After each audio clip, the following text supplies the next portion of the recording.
वनवास खत्म हो गया है। दिल्ली में दिवाली मन रही है। 21 जून का दिन, जो आज योग दिवस है। योग दिवस पर घर लौट रहे हैं अरविंद केजरीवाल। और अरविंद केजरीवाल जेल से घर लौट रहे हैं और प्रधानमंत्री नरेंद्र मोदी के होश उड़े हुए हैं। सीएम जेल से छूट रहे हैं और पीएम के होश उड़े हुए हैं। नमस्कार, मैं हूं प्रेम कुमार। प्रणाम इंडिया में आपका बहुत बहुत स्वागत है। और ये खबर जो है देर रात जब आई, देर रात तो नहीं, रात होते ही आई कि अरविंद केजरीवाल को जमानत मिल गई है। राउस एवेन्यू कोर्ट ने जमानत दे दी है। उसके बाद से ही पूरे राजनीतिक जगत में एक मानो हंगामा बरप गया। किसी ने यह नहीं सोचा था कि राउस एवेन्यू कोर्ट, जो निचली अदालत है, वहां अरविंद केजरीवाल को जमानत मिल सकती है पीएमएलए के मामले में। उस मामले में जबकि जमानत को लेकर के कई बार, कभी केस को गलत बताते हुए, कभी ईडी को चुनौती देते हुए, कई बार सुप्रीम कोर्ट का दरवाजा खटखटाया गया, हाई कोर्ट का दरवाजा खटखटाया गया, लेकिन अरविंद केजरीवाल को जमानत नहीं मिली। और ऐसा नहीं है कि अरविंद केजरीवाल को राहत नहीं मिली, राहत मिली, बिल्कुल मिली। और इस नाम पर मिली कि लोकतंत्र के सबसे बड़े महापर्व यानी इलेक्शन के दौरान एक मुख्यमंत्री का जेल में डाला जाना, जेल में रहना, जनता के अधिकारों का, लोकतंत्र के नियमावली का, लोकतंत्र के वातावरण का अपमान होता है, इकोसिस्टम खराब होता है। तो इक्वल प्लेइंग फील्ड्स को देखते हुए अरविंद केजरीवाल को जेल से रिहा किया जाना चाहिए। हालांकि हेमंत सोरेन के मामले में ये बात नहीं सोची गई। इसके और भी कारण हो सकते हैं। हेमंत सोरेन मुख्यमंत्री के तौर पर जेल में नहीं थे, अरविंद केजरीवाल मुख्यमंत्री रहते हुए जेल में रहे, ये भी कारण हो सकता है। लेकिन एक संजोग की भी बात करता हूं। 21 जो है बड़ा फेवरेबल रहा अरविंद केजरीवाल के लिए। फेवरेबल तो नहीं कह सकते, ये कह सकते हैं कि घटनापूर्ण रहा।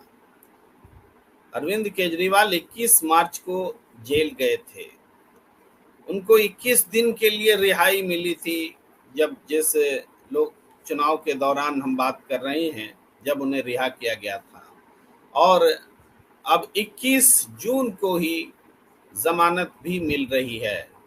तो ये 2-3-21 का जो कोइंसिडेंस है, 21 मार्च को जेल जाना, 21 दिन के लिए रिहा होना और 21 तारीख को फाइनली जमानत मिलना, यह भी एक उल्लेखनीय बात हो सकती है। हमारे देश में जो अंक शास्त्र को मानते हैं, ज्योतिष शास्त्र को मानते हैं, जो धर्मावलंबी है हमारा देश, इसलिए हमने हमारे हेडिंग में भी आप देखेंगे, वनवास खत्म, दिल्ली में दिवाली। अब मैंने कहीं ये नहीं लिखा है कि वनवास खत्म, तो वनवास तो श्री राम जी से जुड़ा हुआ है। स्वागत है आपका हरिशंकर जोशी जी। आप भी हरि हैं, शंकर हैं। प्रणाम करता हूं, दर्शकों को प्रणाम, आपका आपको बहुत प्रणाम, प्रणाम बहुत इंडिया। स्वागत है। मैं दर्शकों को ध्यान दिला रहा था कि हमारा देश धर्मावलंबी है, एक खास किस्म से सोचता है। जैसे आप हरि हैं, आप शंकर हैं, वैसे ही मैंने वनवास खत्म कहा। वनवास खत्म जैसे बोलते हैं तो श्री राम की का ध्यान आ जाता है। कई लोग कह भी सकते हैं कि भाई राम जी से तुलना क्यों कर रहे हैं, हम कौन होते हैं तुलना करने वाले। हम तो जो कहावत है, जो जुमले हैं, जो परंपरा है, उसको आगे बढ़ा रहे हैं। कहें तो वो लोग जो राम को लाए हैं उनको हम लाएंगे, उन लोगों से पूछिए। हम तो कह रहे हैं वनवास खत्म, दिल्ली में दिवाली। अब ये एक तरह का वनवास ही था अरविंद केजरीवाल का। लौट रहे हैं, घर लौट रहे हैं, घर में खुशी का माहौल है। और जनता पलक पावड़े बिछाकर इंतजार कर रही है। दिल्ली में दिवाली जैसा माहौल है। और हाँ, नरेंद्र मोदी जी के होश उड़े हुए हैं। सीएम अंदर और पीएम के होश उड़े हुए, सीएम बाहर, पीएम के होश उड़े हुए। अरविंद केजरीवाल ने तो थोड़े दिन के लिए बाहर आते ही नरेंद्र मोदी जी के नाक में दम कर दिया। उन्होंने जो बात कही थी जोशी जी कि अगर मोदी की सरकार बन गई तो योगी मुख्यमंत्री नहीं रहेंगे, ये जो बातें कही थी उस बात का असर खत्म होता नहीं दिख रहा है। घमासान मचा हुआ है। अमित शाह जो योगी आदित्यनाथ से पंगा ले रहे थे, अब अमित शाह के घर कोई बैठक नहीं हो रही है भाई, सारी महत्वपूर्ण बैठकें राजनाथ सिंह के घर में हो रही हैं। तो ये सब महत्वपूर्ण बातें हैं।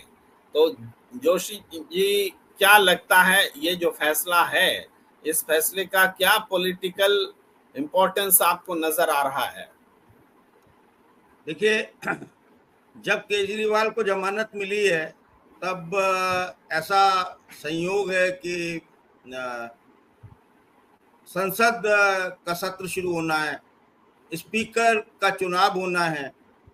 ऐसे समय पर जब पार्टी में अरविंद केजरीवाल नहीं थे, जेल के भीतर थे, दूसरे लोग उसका नेतृत्व कर रहे थे, सेकंड लाइन नेतृत्व कर रही थी, तब थोड़ी सी दिशा दशा जो इधर उधर हो रही थी। मुझे लगता है अरविंद केजरीवाल के आने से वो रास्ता अब सीधा हो जाएगा और मजबूत चुनौती, विपक्ष और ज्यादा मजबूत चुनौती पेश करेगा संसद में।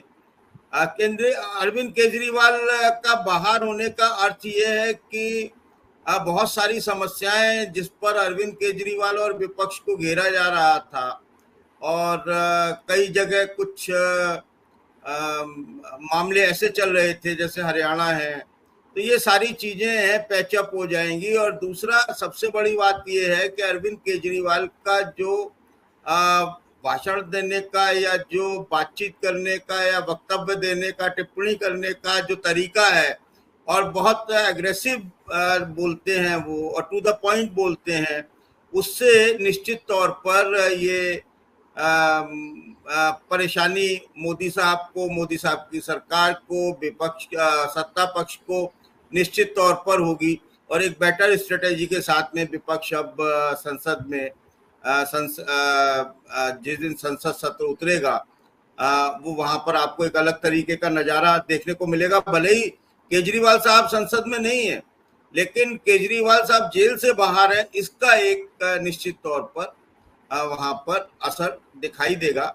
और मोदी साहब की नींद उड़ना इसलिए स्वाभाविक है कि उनको जमानत मिल गई। जमानत के लिए ईडी ने कहा कि साहब हमें 48 घंटे का समय और दे दीजिए ताकि हम दूसरी जगह अपील कर सकें।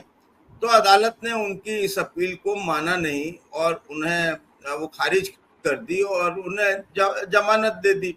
छोटी मोटी जो निश्चित शर्तें होती हैं वो लगा दी कि आप ईडी के साथ सहयोग करेंगे, आप तारीख पर आएंगे, जिस दिन आपको बुलाया जाएगा उस दिन आएंगे। तो ये तो कोई भी जमानत हो उसके साथ ये नियमित एक शर्तें होती ही हैं।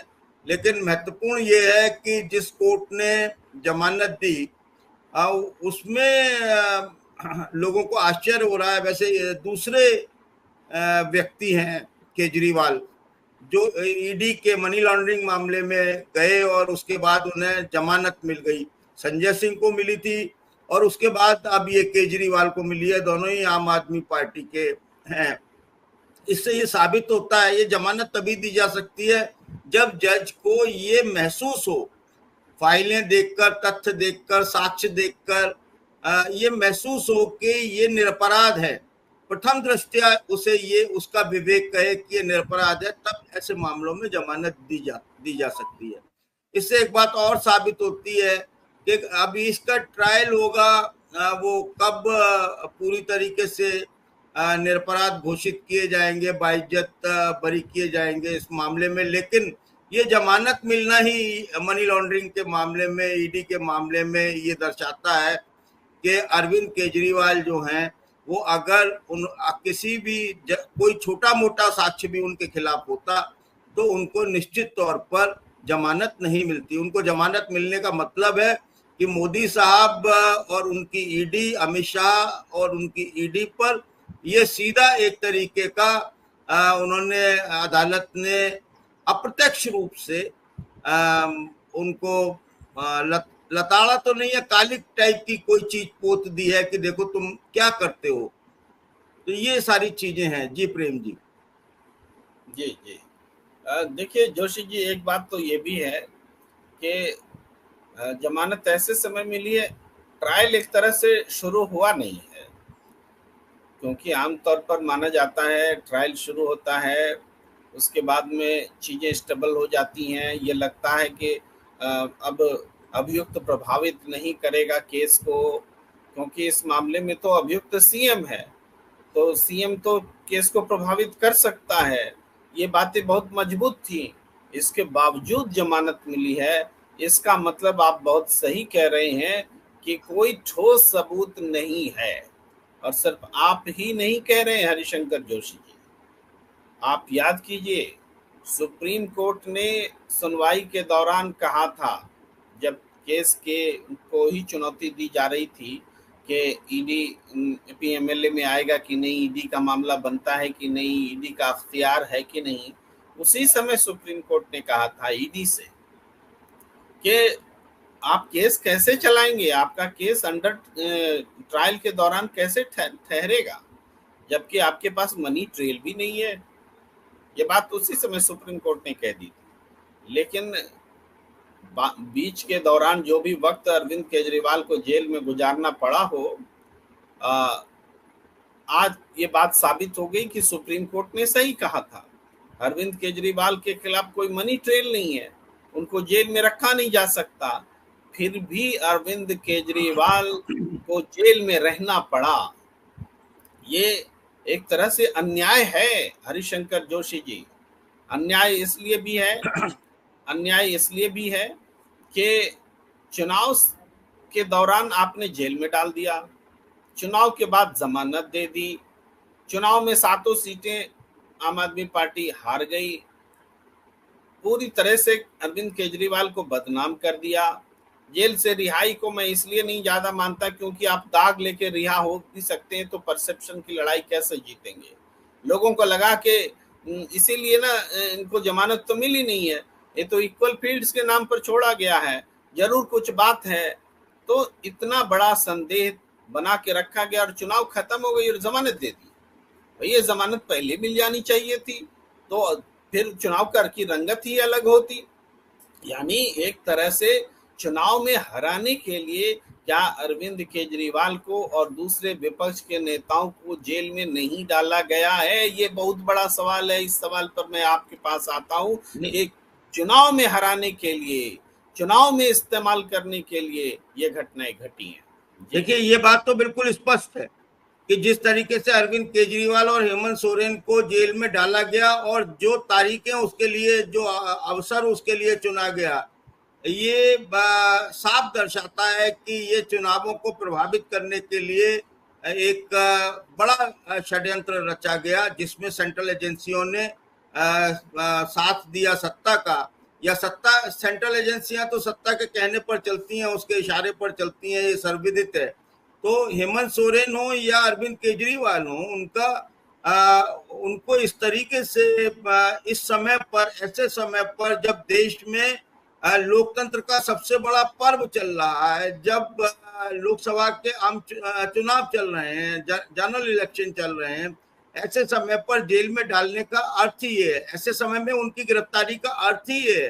भाई, जब बहुत सारे लोगों को ये शराब घोटाला, जो कथित शराब घोटाला है, वो तो बहुत दिनों से चल रहा है, तब अरविंद केजरीवाल को गिरफ्तार क्यों नहीं किया गया?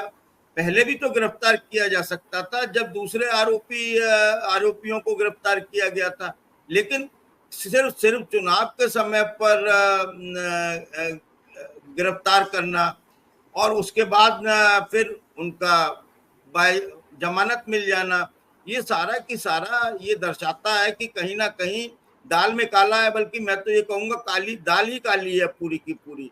ये जो प्रवृत्ति है ये दरअसल बिल्कुल अलोकतांत्रिक, गैर संवैधानिक है, और इस एजेंसियों के दुरुपयोग को रोकने के लिए निश्चित तौर पर कोई ना कोई इस पर विचार करना चाहिए। और सत्ता तो विचार करेगी नहीं, विपक्ष को विचार करना चाहिए, एक दबाव बनाना चाहिए, एक आंदोलन खड़ा करना चाहिए कि ये जिसको चाहे काले कानून है। अब इसी तरीके से 1 जुलाई को जो कानून लागू होने जा रहे हैं, जो नए 3 जो आपराधिक मामलों के कानून है वो लागू होने जा रहे हैं, वो तो बिल्कुल एक तरीके से तानाशाही है। जिसको उठाएगा वो उसे जेल में रख देगा। आप जाएंगे कि एफआईआर करानी है, तो एफआईआर रिकॉर्ड करना भी आईओ के या जो पुलिस ऑफिसर है उसके विवेक पर निर्भर होगा। अजीब बात है, एफआईआर कराना आज तक हमारा अधिकार है। फर्स्ट इंफॉर्मेशन रिपोर्ट दर्ज की ही जानी चाहिए। पुलिस करती है या नहीं करती है, वो लीगल तरीके से टहलाती रहती है या एक तहरीर ले लेती है, जांच की बात करती है, वो सारे उसमें अगड़म झगड़म है। लेकिन ये बात कई बार कोर्ट ने भी कही है कि फर्स्ट इंफॉर्मेशन रिपोर्ट एफआईआर दर्ज कराना जो है वो किसी भी नागरिक का अधिकार है। वो थाने में जाएगा वो तो दर्ज करनी पड़ेगी, लेकिन अब तो कानून ही आ गया उसके लिए कि वो उसके विवेक पर निर्भर करता है। आप गए कि साहब मेरे साथ में ये काम हुआ है, मारपीट हुई है, या मेरे साथ ये उत्पीड़न हुआ है, या मेरे घर चोरी हुई है या डकैती हुई है, तो वो कहेगा, उसका विवेक जागृत जब तक नहीं होगा तब तक वो एफआईआर लॉन्च नहीं करेगा, और जब तक एफआईआर नहीं लॉन्च करेगा तब तक जांच नहीं होगी। तो इसी तरीके से मैं लौट के आता हूँ सर, अरविंद केजरीवाल वाले मामले में ईडी का जो रवैया है, सेंट्रल एजेंसियों का जो रवैया है, वो पूरी तरीके से सत्ता के इशारों पर की गई कार्रवाई प्रतीत होता है। और ये बात जजमेंट में जमानत देते समय आर्गुमेंट में भी आई।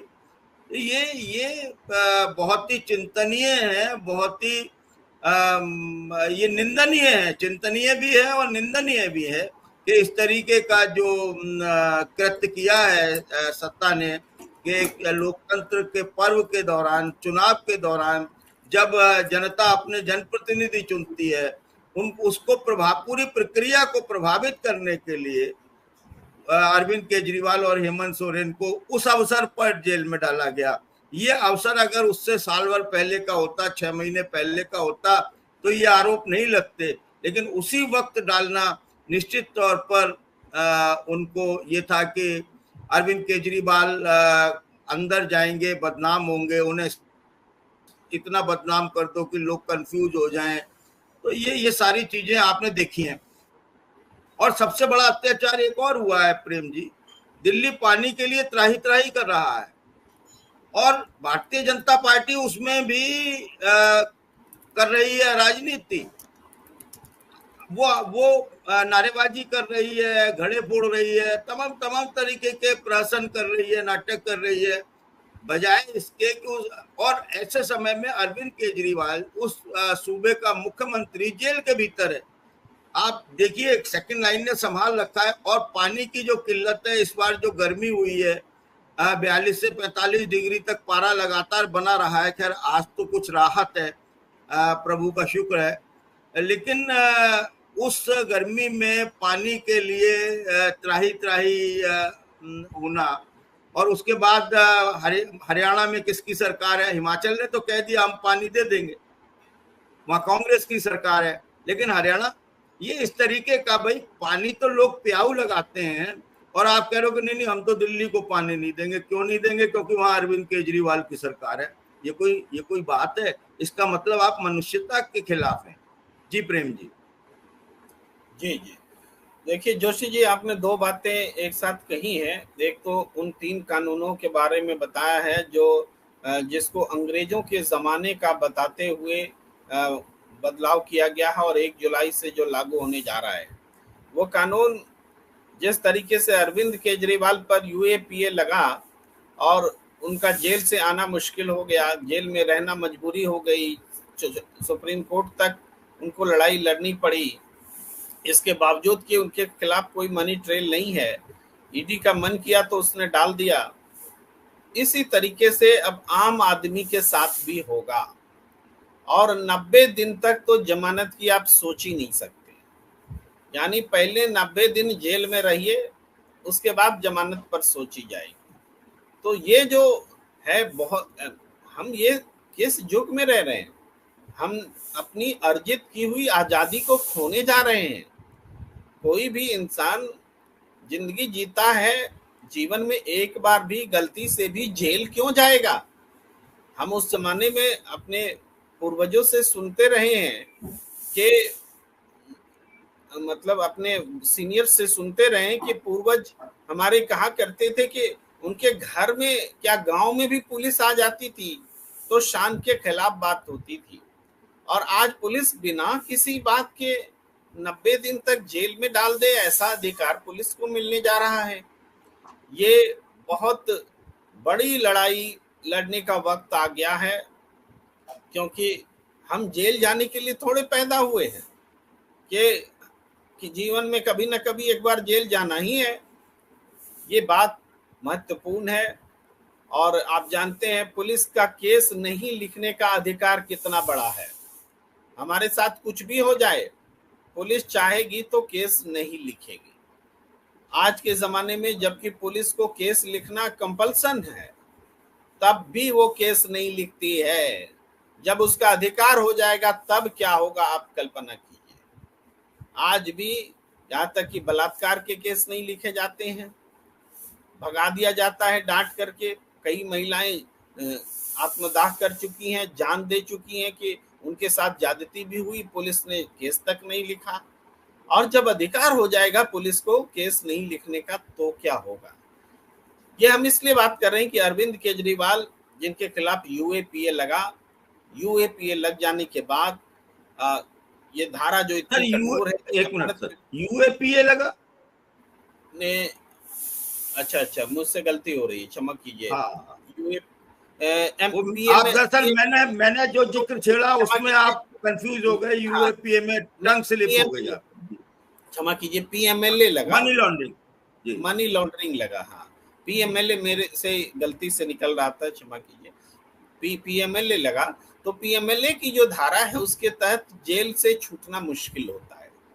भाई जिनके ऊपर आरोप है उसी को साबित करना होता है।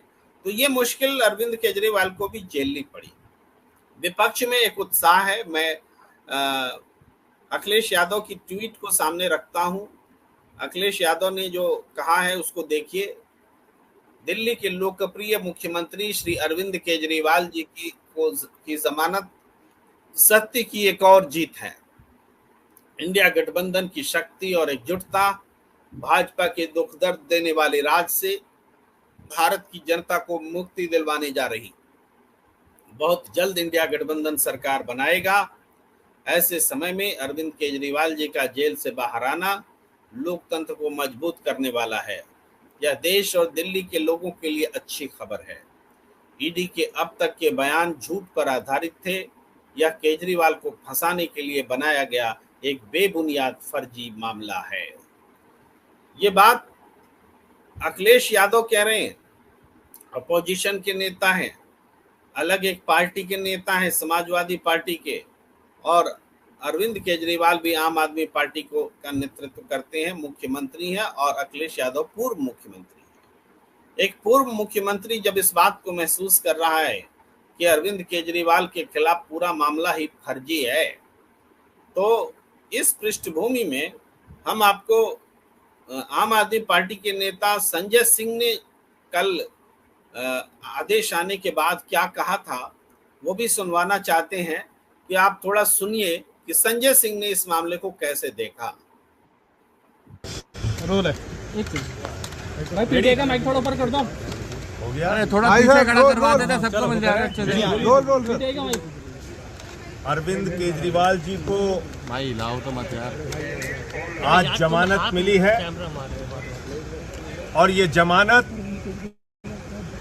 इस बात का संदेश है कि देश के अंदर न्याय व्यवस्था कायम है। एक झूठा बेबुनियाद फर्जी तथ्यों के आधार पर केजरीवाल और आम आदमी पार्टी की राजनीति को खत्म करने के लिए जो मामला बनाया गया था, भारतीय जनता पार्टी के द्वारा बनाया गया था, बीजेपी की सरकार के द्वारा बनाया गया था, आज उस अभियान पर, उस मुहिम पर, उस गंदी साजिश पर न्यायपालिका का तमाचा पड़ा है। ये सत्य की विजय है। हम बार बार कहते हैं कि ये तथाकथित शराब घोटाला, इसका न सिर है न पांव है। ये झूठ की बुनियाद पे तैयार किया गया है। इसमें न कोई तथ्य है न प्रमाण है। ये झूठ की बुनियाद पे तैयार किया गया है। और आज जो फैसला आया है, इससे न्यायपालिका के प्रति लोगों के मन में आस्था और विश्वास और मजबूत होगा। आज जो फैसला आया है, इससे देश के लोगों में खुशी की लहर है, दिल्ली के लोगों में खुशी की लहर है। आम आदमी पार्टी का एक एक कार्यकर्ता इस फैसले से उत्साहित है। अभी मैं केजरीवाल जी के परिवार से मिला। उनका परिवार, उनके बच्चे इस फैसले से बहुत खुश हैं। हम सब लोग आनंदित हैं। ये हम सब के लिए बहुत बड़ी जीत है, बहुत बड़ी विजय है और भारतीय जनता पार्टी के मुंह पर जोरदार तमाचा है।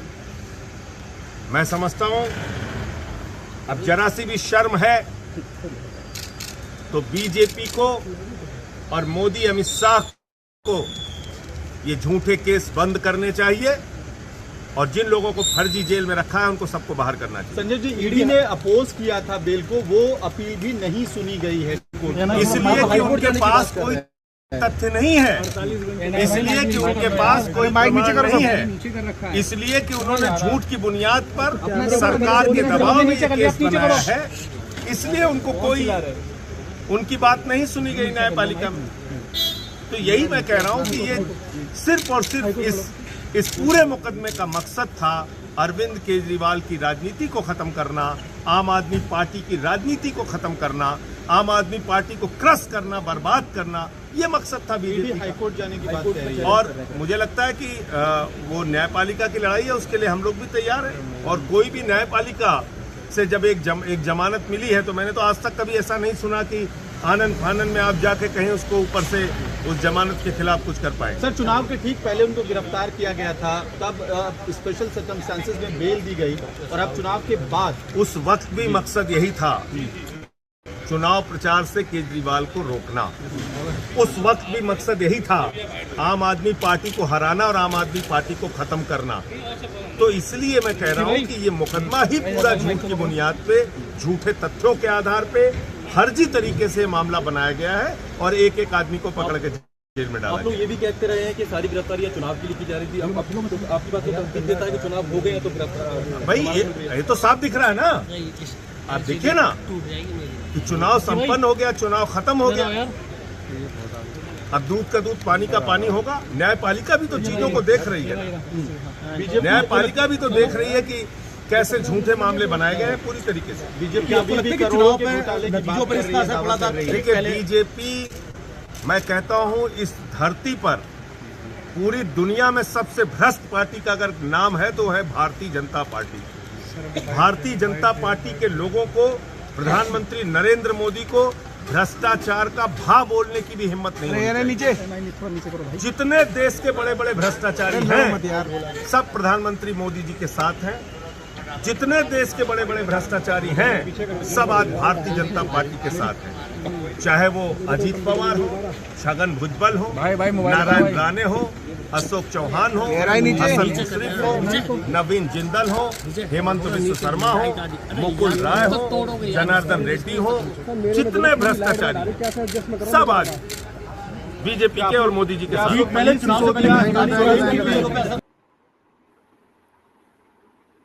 तो जोशी जी, आप सुन रहे थे संजय सिंह जी को, और संजय सिंह ने बताया कि कितने हौसले बुलंद है विपक्ष, किस तरीके से फर्जी मामलों में फंसाया गया है। और ये बात तो विपक्ष हमेशा से कहता रहा कि बीजेपी की लॉन्ड्री में जाकर नहा लीजिए, धुल जाइए, और बीजेपी में नहीं गए तो आप करप्ट हैं, आपको जेल में डाला जाएगा। लेकिन हमारे दर्शक पूछ रहे हैं जोशी जी कि क्या बाकी मामलों में भी जजेज का रुख ऐसा ही होगा, यानी क्या वातावरण वास्तव में बदल गया है? थोड़ा सा इसको समझाया जाए। अनम्यूट है सर, म्यूट हैं आप, अनम्यूट करिए। मुझे इस पूरी प्रक्रिया में, इस पूरे प्रकरण में मुझे जो बात बार बार दिमाग पर हिट करती है वो है कि राउज एवेन्यू कोर्ट ने, यानी निचली अदालत ने केजरीवाल साहब को जमानत दे दी। इस मामले में तमाम सारे हाई कोर्ट, सुप्रीम कोर्ट और लोग गए, बहुत मुश्किल हो जाता है जमानत देना। लेकिन केजरीवाल के कुछ लोग कह भी रहे हैं केजरीवाल साहब का जेल जाना और जेल से आना वो बहुत रहस्यात्मक लगता है। लेकिन इसमें रहस्य की ऐसी कोई विशेष बात है नहीं। वो ज्यादा दूर की सोच रहे हैं, कपोल कल्पनाएं कर रहे हैं ऐसे लोग निश्चित तौर पर।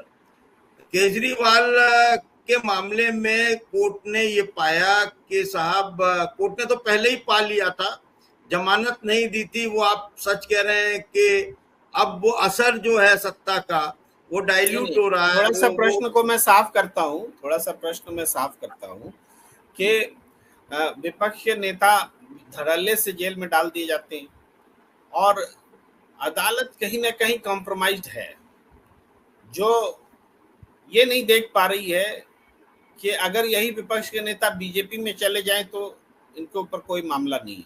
ये भी तो अदालत को देखना पड़ेगा ना। आप केस टू केस देख रहे हैं, आप पूरा केस देखिए।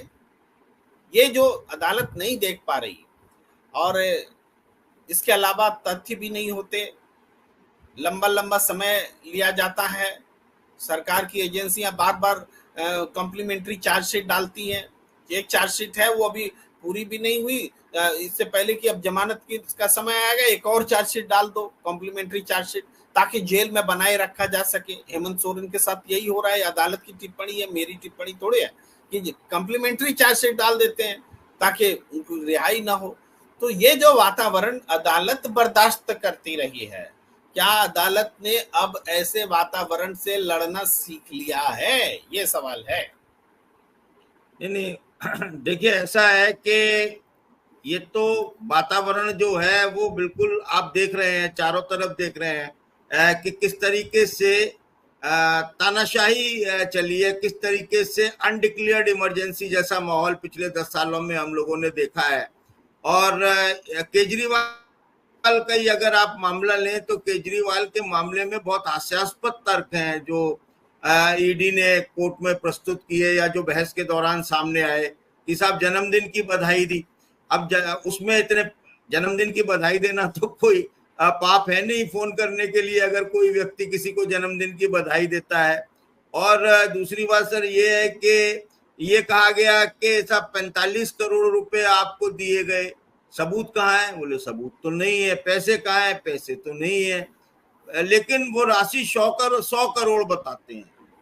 अच्छा, अब सर ये बताइए कि ये जो इस तरीके की कपोल कल्पित कहानियों के आधार पर किसी भी व्यक्ति को जेल में ठूस देना, ये नागरिक अधिकारों का हनन है, ये अलोकतांत्रिक है, ये गैर कानूनी है।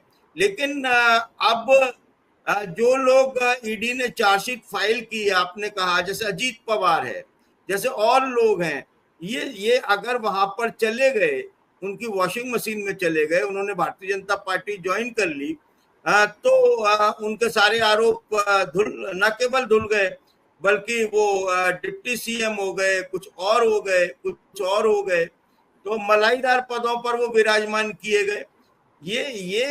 ये प्रवृत्ति जो है, ये जो घटनाएं हैं, ये दिखाती हैं कि भारतीय जनता पार्टी ने केंद्रीय एजेंसियों का, खासतौर से ईडी सीबीआई का दुरुपयोग किया और दूसरे लोगों को कहा, मतलब जो विपक्षी नेता हैं, विजेंद्र सिंह का मामला लीजिए, वो रात तक वो कांग्रेस के थे, सुबह उठे तो वो भारतीय जनता पार्टी में चले गए। कारण सीधा सा है, सबको मालूम है कि भैया तुम्हारी ये फाइल रखी हुई है, इस फाइल को आप देख लो, अब आपके ऊपर है कि आप जेल जाना चाहोगे या मलाई खाना चाहोगे। तो जो कमजोर आदमी होता है वो टूट जाता है, कमजोर का ताकतवर भी टूट जाता है, कहता है मलाई खाने को मिल रही है तो मलाई खा लो भाई, जेल क्यों जाओ। तो ये इस तरीके का दुरुपयोग सेंट्रल एजेंसियों का जिस बेशर्मी के साथ में पिछले 10 सालों में हुआ है, ये बहुत चिंतनीय है। और ये प्रवृत्ति अब मुझे लगता है कि इस पर विराम लगना चाहिए, इस पर कम से कम कॉमा तो फिलहाल लग ही गया है, विराम लगना बाकी है। और आपने कहा था कि ये सरकार आईसीयू में है, और ये सरकार जब तक आईसीयू में है, जब तक ये सपोर्टिंग सिस्टम पर है, लाइफ सपोर्टिंग सिस्टम पर है, तब तक इस तरीके के मामले हैं। लेकिन जिस दिन इनका नंबर फिर पूरा हुआ, इन्होंने तोड़फोड़ की, इन्होंने कुछ और घालमेल किया, इनके पास बहुत सारे रास्ते हैं, इनका फुल टाइम जॉब है के मतलब इन्हें जो आंकड़ा है उसको वहां तक 272 तक लेके जाना है। तो जिस दिन ले गए उस दिन आप देख लीजिएगा, संभव है कि चाहे वो कोई हो, इवन नायडू के खिलाफ भी ईडी का मामला दर्ज हो सकता है। तो ये कोई बड़ी बात नहीं है, ये प्रवृत्ति है, इसको देखना होगा। विपक्ष इस वक्त बहुत मजबूत है, ताकतवर है, वो लगातार अपना उसका टेम्पो हाई है।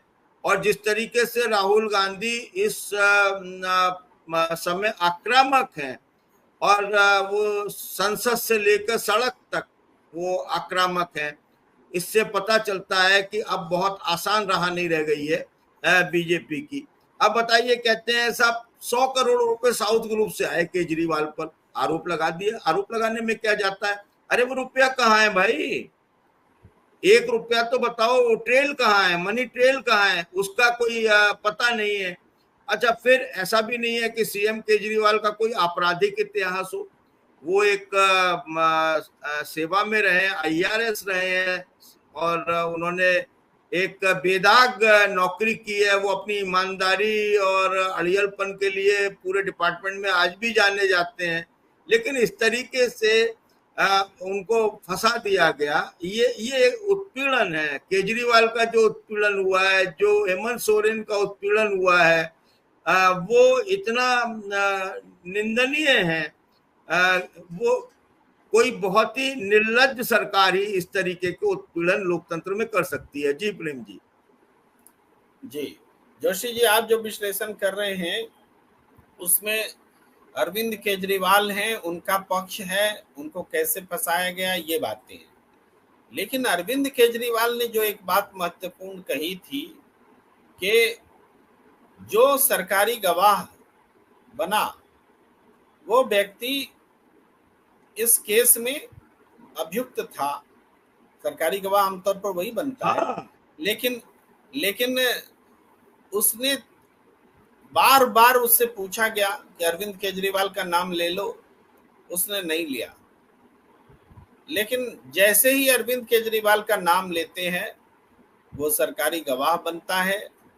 इसके बाद इलेक्टोरल बॉन्ड से उसको पैसे भी उससे लिए जाते हैं और उसको पूरा फैसिलिटेशन मिलता है, बाप को, बेटे को, सब। लेकिन अदालत ने इस बात को ये कहते हुए नहीं सुना कि सरकारी गवाह कोई पहली बार थोड़ी बन रहा है। सरकारी गवाह बनता है तो कुछ फायदे उसको होते हैं, लेकिन क्या इलेक्टोरल बॉन्ड से उससे पैसे भी लिए जाते हैं? यहाँ सरकारी गवाह को फायदा नहीं मिल रहा है, यहाँ फायदा तो थर्ड पार्टी को मिल रहा है। ईडी इस सवाल को कोर्ट ने सुनने से या जानने से, यहाँ तक कि तो जांच कराने की भी तो आवश्यकता महसूस की जानी चाहिए कि एक व्यक्ति को जेल में डाल दो, इसके लिए कोई डील हो रही है, इसकी जांच होगी कि नहीं होगी? इस पर सीधे चुप्पी साध दी गई।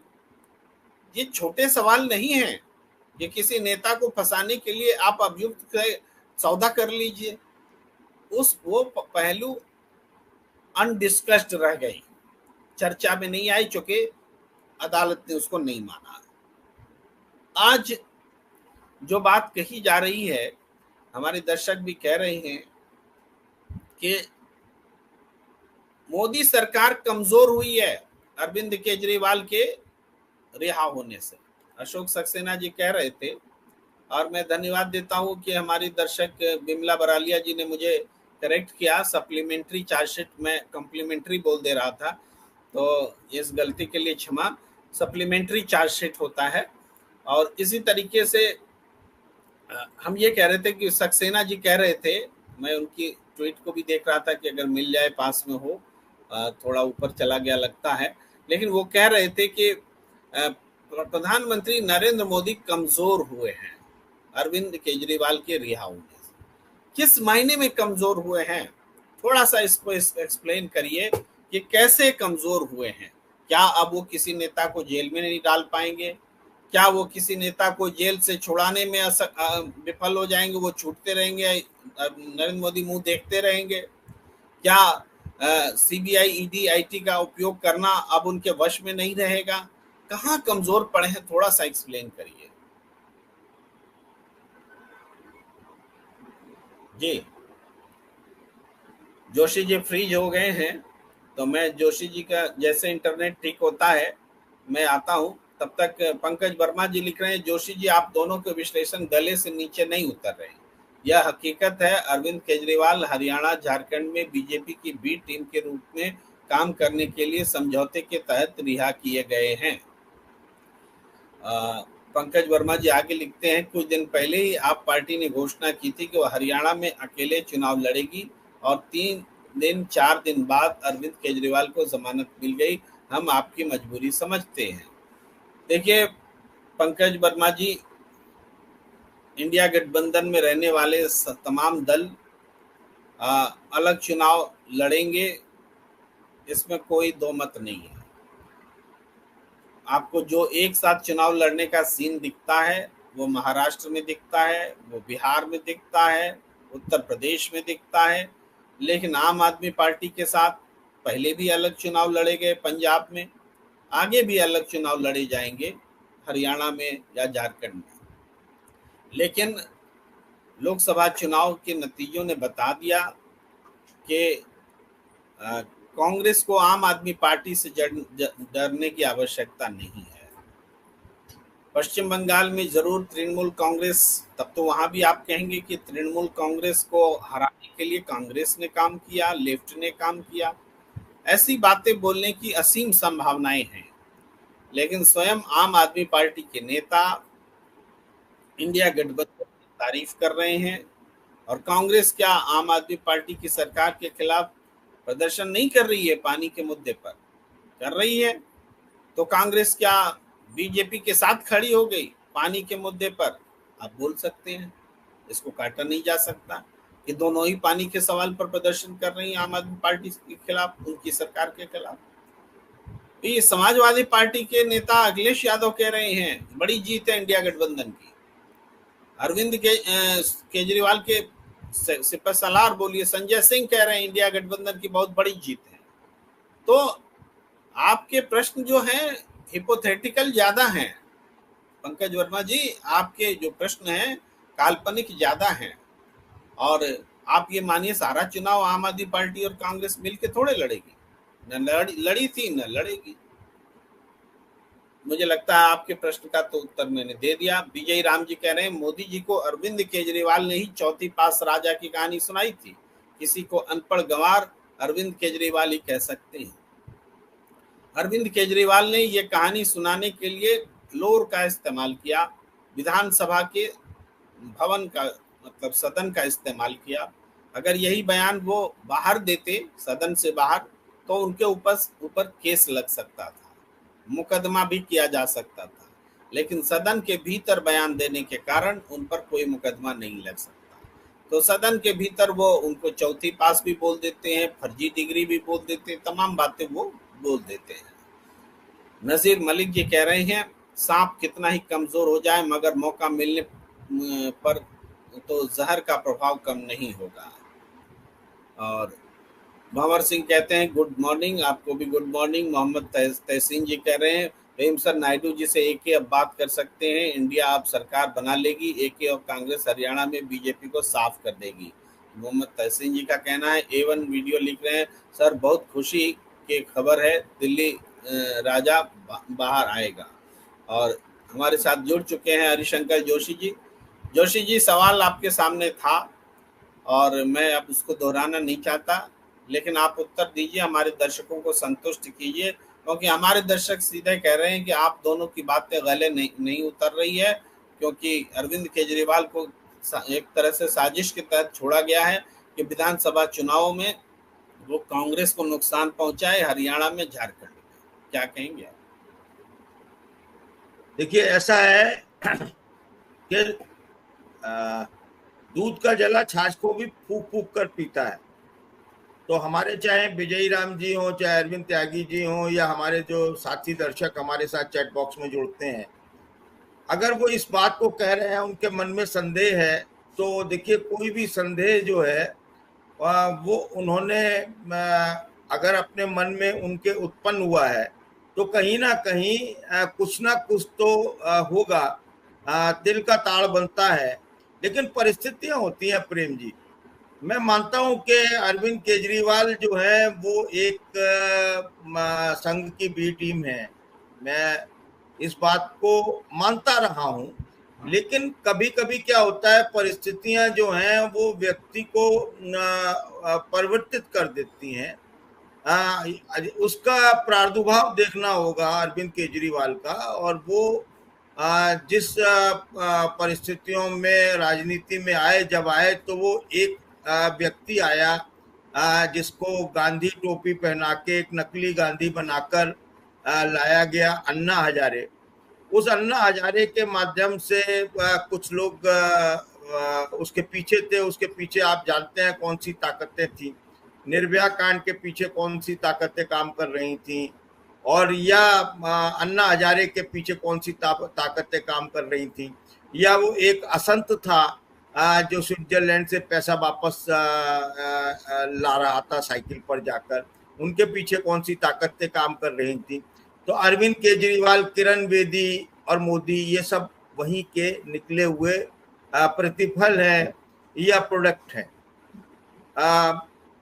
देखिए, उस आंदोलन के बाद मोदी तो जो है वो प्रधानमंत्री बन गए, केजरीवाल साहब मुख्यमंत्री बन गए, और सब कुछ चंगा सी। लेकिन मोदी साहब की जो प्रवृत्ति है वो ये है कि वो तो किसी को बर्दाश्त ही नहीं कर सकते हैं, वो बी टीम हो, सी टीम हो, डी टीम हो। और फिर उन्होंने लगातार ये देखा कि उनके अधिकारों का हनन हो रहा है, और परिस्थितियां ऐसी बनी कि केजरीवाल का हो सकता है उसके बाद में कुछ हृदय परिवर्तन हुआ हो, और हो भी गया है। तो वो देखिए, वो कभी ना कभी तो वो संघ के टच में रहे हैं, और वो उनके लिए काम करते रहे, और वो संघ के दुलारे भी रहे, ये बात सही है।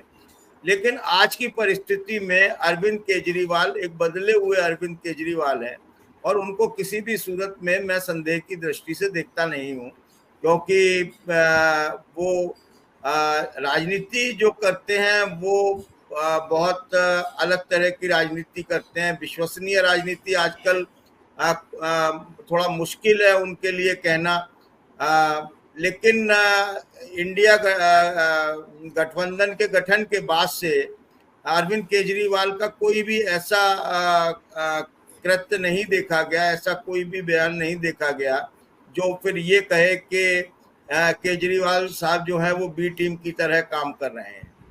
तो मुझे लगता है कि केजरीवाल साहब की मजबूरी है कि वो अगर बी टीम बने रहना भी चाहेंगे तो भी अब वो बी टीम बनकर सरवाइव नहीं कर पाएंगे। जी प्रेम जी। जी जी, देखिए जोशी जी, ऐसे जो प्रश्न हैं, ये प्रश्न अपनी प्रासंगिकता रखते हैं, अपनी अहमियत रखते हैं कि अरविंद केजरीवाल को डाउटफुल के तरीके से देखा जाए। मगर मैं इसके उलट बताना समझाना चाहता हूँ कि अरविंद केजरीवाल के लिए तो बहुत आसान था। लोकसभा चुनाव के समय उन्होंने कहा भी था कि मेरे पास ऑफर है कि इंडिया गठबंधन में मत जाओ, जेल नहीं जाओगे, सारा मामला ठीक हो जाएगा। यह ऑफर मनीष सिसोदिया को भी था कि डिप्टी सीएम क्यों बने हो, हम सीएम बना देंगे, हमारे साथ आ जाओ, लोगों को तोड़ करके हमारे साथ सीएम बनो। उन्होंने नहीं बात मानी। यह ऑफर संजय सिंह के लिए भी रहा होगा, दूसरे लोगों के लिए भी रहा होगा, लेकिन ये सच है कि अरविंद केजरीवाल ने सीधे हेड ऑन किया, मोदी सरकार से सीधे लड़ाई लड़ी, बातों में, जुबान में, तर्कों में कहीं से कोई नरमी दिखाई नहीं पड़ी। अब कांग्रेस पार्टी अलग पार्टी है, कांग्रेस से लड़ाई लड़कर के आम आदमी पार्टी आई है, बात या मतभेद खत्म तो होंगे नहीं। सरकार भी पंजाब में बनी आम आदमी पार्टी की, कांग्रेस से लड़कर बनी, तो कांग्रेस का भी विकल्प आम आदमी पार्टी है, तो कांग्रेस के नजरिए से सोचेंगे तो चिंता तो होगी। लेकिन जब इंडिया के नजरिए से सोचेंगे, नरेंद्र मोदी बनाम एक मतलब तानाशाही बनाम एक वैकल्पिक लोकतंत्र का शासन, तो ये सारे मतभेद भूल करके लोग इकट्ठा होते हैं। अब हर बात में अगर यही बात खोजी जाती रहेगी तो इंडिया डिसॉल्व कर दीजिए, इंडिया खत्म कर दीजिए। लेकिन इंडिया अगर है तो इन मतभेदों को क्या अरविंद केजरीवाल नहीं जानते, क्या कांग्रेस नहीं जानती, क्या उनके दांवपेच कांग्रेस नहीं समझते? सारी स्थितियों के बावजूद एक बड़ी लड़ाई बड़े पर्सपेक्टिव में ठानी गई कि अगर इस बार नरेंद्र मोदी उसी तेवर के साथ वापस आते तो देश में लोकतंत्र बचाना मुश्किल होता। आज जो हवा दिख रही है जनादेश का ही तो नतीजा है। आज चुनाव आयोग 8 लोकसभा सीटों पर ईवीएम को फिर से गिनती कराने के लिए तैयार है। उसका डिटेल कल आ गया कि किस किस ने आवेदन दिया। आपको आश्चर्य होगा कि 92 सेगमेंट में 92 बूथों पर ईवीएम की जांच होगी, उसमें से 60 तो बीजेपी के डिमांड पर होगी। भारतीय जनता पार्टी ईवीएम की गिनती करा रही है, तो ये भी वक्त है, ये भी माहौल है। तो इन सब बातों को ध्यान में रखना पड़ेगा। ये बात जो है अरविंद केजरीवाल की केवल आलोचना करने से नहीं, उसके संघर्ष को भी देखना होगा। अभी हमारे दर्शक ने लिखा, बहुत अच्छा लिखा, मैं दिखाना चाहूंगा। मोहम्मद तहसीन ने लिखा कि सर आम आदमी पार्टी के 4 बड़े नेता जेल में हैं, क्या ये लोग खुशी से जेल में हैं? बीजेपी से अगर मिले हुए हैं तो जेल में रहेंगे, जेल से छूटता है इसलिए लोग जाता है बीजेपी में, कि जेल जाने के लिए बीजेपी से मिलता है? इतने सारे नेता भ्रष्ट जितने हम लोग नाम लेते हैं, बीजेपी में जा करके जेल नहीं जाए इसी को तो उन्होंने सुरक्षित किया है। और आम आदमी पार्टी के नेता जेल जा रहे हैं और फिर भी हम डाउट पर डाउट किए जा रहे हैं। तो इसका मतलब है हम अपने अंतर में झांकें, या हम कर क्या रहे हैं, हम बोल क्या रहे हैं, या हम अपने तमाम लोगों को बोलना चाहते हैं, बहुत स्पष्टता से बोलना चाहते हैं। और मुझे याद है थोड़े के किसानों को लेकर के मैंने कुछ बातें कभी कही थी अमर उजाला के प्लेटफॉर्म पे। तो अरविंद केजरीवाल जी ने 21 फरवरी को उस बातचीत को वायरल किया था। उन्होंने कहा था कि किसान आंदोलन पर और इन चीजों पर सुनना हो तो प्रेम कुमार जी को सुनिए। अरविंद केजरीवाल जी ने किया था, जबकि वो जानते हैं कि हम आम आदमी पार्टी के लिए थोड़े बोलते हैं, हम कांग्रेस के लिए थोड़े बोलते हैं, हम पूरे अपोजिशन के लिए बोल रहे होते हैं। सीधी सी बात है। हमने उसमें किसानों के बारे में बात की थी। 21 फरवरी की घटना थी, 21 मार्च को जेल हो गए और देखिए 21 जून को आज रिहा हो रहे हैं। ये 21 का जो है 21 दिन के लिए रिहा हुए थे, ये भी बात है। और आप जोड़ेंगे तो जिस दिन जेल में गए वो फिर 21 दिन बाद में वो रिहा हो रहे हैं। 1 तारीख को वो जेल में वापस गए थे, एक के चुनाव के बाद, शायद 2 को गए थे या 1 को, मैं भूल रहा हूँ। तो ये 21 की संख्या भी उनके साथ जुड़ी हुई है, वो भी मैं ध्यान दिलाना चाहता हूँ। महेंद्र आनंद जी कहते हैं केजरीवाल भारतीय राजनीतिक क्षेत्र के सर्वाधिक सशक्त व्यक्ति हैं, काल्पनिक और झूठे प्रायोजित कर जेल में रखे हुए हैं। महेंद्र आनंद जी लिख रहे हैं। और बिमला बरालिया जी लिख रही हैं कि केजरीवाल अवसरवादी राजनीति करते हैं। और जैसन फ्रांसिस जी लिख रहे हैं, thank you Prem ji for discussing AK, we need more of this, AK was always on the fence. Punjab में 31% दलित, दिल्ली में 21%, प्रमोद मांकर लिख रहे हैं। तो ये विश्लेषण है और हमें सोचते रहना है। हम ये नहीं कह रहे कि हम जो कह रहे हैं वही मानिए, आपको डाउट्स कर रखने का पूरा अधिकार है, आप डाउट्स रखिए, लेकिन उस पहलू को एकदम से छोड़ मत दीजिए। जेल जाना कोई आसान काम नहीं होता है, जेल कोई अपनी मर्जी से और खुशी से नहीं जाता है। जी जोशी जी, आखिरी कमेंट। सर, आप सही कह रहे हैं कि जेल जाना आसान काम नहीं होता है और जेल कोई नहीं जाना चाहता है। अरविंद केजरीवाल हो, संजय हो या मनीष सिसोदिया हो, इन्होंने जेल का रास्ता चुना, समझौता नहीं किया। ये निश्चित तौर पर बहुत उनको साधुवाद है और ये उनके संघर्ष की दास्तान है। और ये इतिहास में भी लिखी जाएगी कि कुछ लोग ऐसे थे जो वॉशिंग मशीन में धुलने की जगह जेल जाना उन्होंने पसंद किया, उसमें केजरीवाल का भी नाम होगा। ये सारी चीजें अपनी जगह ठीक है और हमारे जो दर्शकों के जो डाउट हैं वो भी अपनी जगह, मैं उन्हें गलत नहीं मानता हूँ, क्योंकि कोई भी व्यक्ति राजनीति में कब कौन से रंग में रंग जाएगा ये कहना बड़ा मुश्किल है। ये राजनीति बहुत ऐसा नहीं है कि उसको आसानी से प्रेडिक्ट किया जा सके। इसमें यही है कि देर तक सोचिए और दूर तक देखिए। तो देखते रहिए, अभी ये हर चीज के कुछ ना कुछ इफ एंड बट होते हैं। केजरीवाल आ गए हैं, अब वो लड़ाई में धार लगेगी।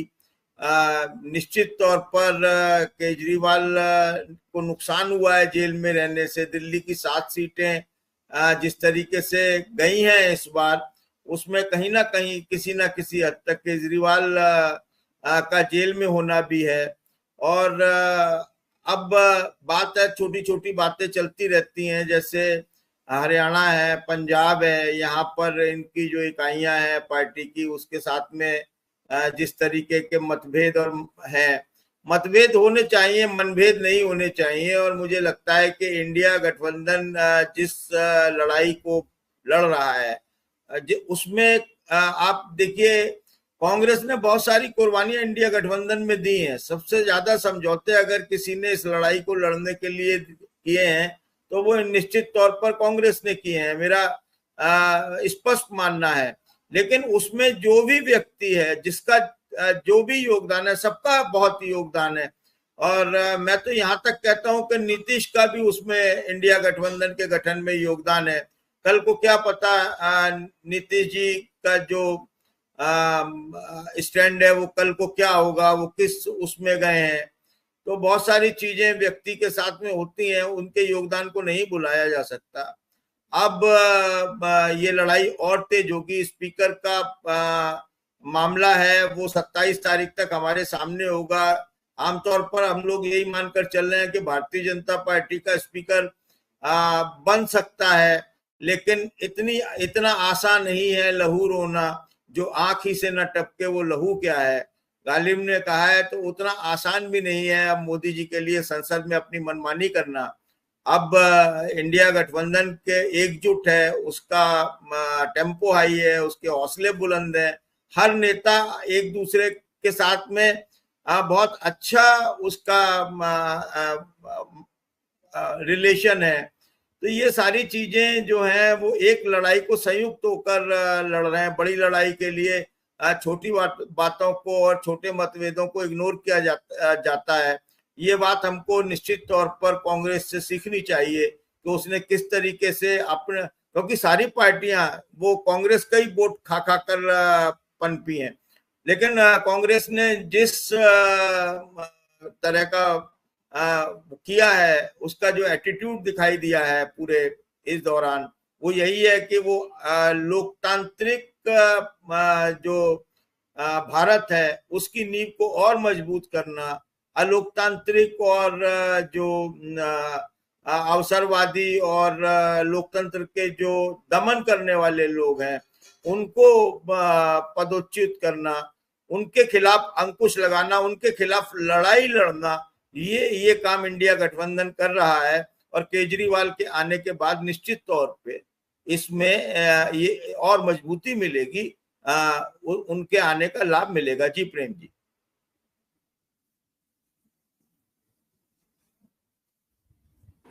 इस विषय पर आगे भी चर्चा होती रहेगी। और अरविंद केजरीवाल की रिहाई से इंडिया गठबंधन को मजबूती मिली है, स्वयं उनके नेता कह रहे हैं, हम नहीं कह रहे हैं ये बात। तो निश्चित रूप से एक बड़ी घटना राजनीतिक नजरिए से घटी है, अदालत के ही चौखट से घटी है, लेकिन राजनीति पर इसका व्यापक प्रभाव पड़ने वाला है। और आने वाले समय में जो कि लोकसभा का सत्र शुरू होगा, बहु फ्लोर टेस्ट होगा या फिर कुछ चुनाव होंगे, इन सब जगह पर इस फैसले का असर दिखेगा। आज की चर्चा को यहीं विराम देने का वक्त। आप सबका बहुत बहुत आभार। जोशी जी, आज संजीव कौशिक जी जुड़ नहीं पाए, उनका व्हाट्सएप मैसेज आया कि उनको फीवर हो गया, तो वो भी जल्दी ठीक हो। धूप में मिले थे, कल भी हमें मिले थे धूप में, तो हमें लगता है धूप लग गया हो सकता है, कनॉट प्लेस में मिले थे। तो मैं आप तमाम दर्शकों से भी का भी आभार जताता हूँ, और जो लगातार जुड़े रहते हैं, प्लीज़ हमारे यूट्यूब चैनल को लाइक कीजिए, सब्सक्राइब कीजिए, शेयर कीजिए, ज्वाइन का बटन दबाइए, सदस्यता लीजिए, और फिलहाल हमें दीजिए इजाज़त। धन्यवाद।